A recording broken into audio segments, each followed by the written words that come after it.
ভারতে বাংলাদেশের সহকারী হাইকমিশনে হামলার প্রতিবাদে মঙ্গলবার নয়াপল্টনে বিক্ষোভ মিছিল করেছে বিএনপি। দলের সিনিয়র যুগ্ম মহাসচিব রুহুল কবির রিজভীর নেতৃত্বে বিক্ষোভ মিছিলটি নয়াপল্টন থেকে শুরু হয়। পরে নাইটেঙ্গেল মোড় হয়ে আবারও নয়াপল্টনে গিয়ে শেষ হয়।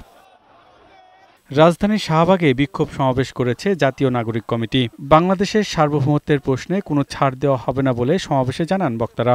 কিছু চাপিয়ে দিতে আমাদের উপর আর আসবেন না দয়া করে। বাংলাদেশ আর সেই বাংলাদেশ নেই যে বাংলাদেশ মুখ বুজে সব ধরনের অন্যায় চুক্তি সহ্য করবে, মেনে নেবে। ভারতের সাথে যে এক গাদা অসম চুক্তি, এক গাদা বাংলাদেশকে পিকিয়ে দেওয়ার যে চুক্তি শেখ হাসিনা করে গিয়েছেন, সেই চুক্তিগুলো বাতিল করতে হবে। ওই দিল্লিকে আমাদের আঘাত করতে হবে, নাহলে তারা বারবার সাহস পাবে আমাদের উপর আঘাত করে হামলা করার জন্য। আমাদের প্রতিবেশী এই দেশটির দ্বারা নানাবিধভাবে বঞ্চনার শিকার হয়ে আসছে।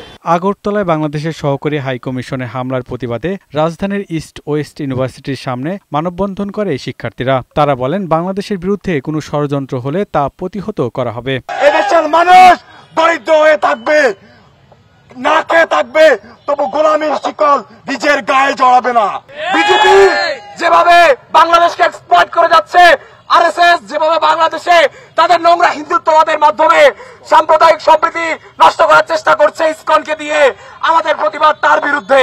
24-এর স্বাধীনতার পর সার্বভৌমত্বের উপর যদি কোনো আঘাত আসে, আজকে এখানে আমি ঘোষণা দিয়ে যাচ্ছি, সবার আগে সশস্ত্র যুদ্ধের জন্য ইস্ট ওয়েস্ট প্রস্তুত থাকবে। এছাড়া খুলনা নগরীর কেডি ঘোষ রোডে বিএনপির দলীয় কার্যালয়ের সামনে বিক্ষোভ হয়েছে।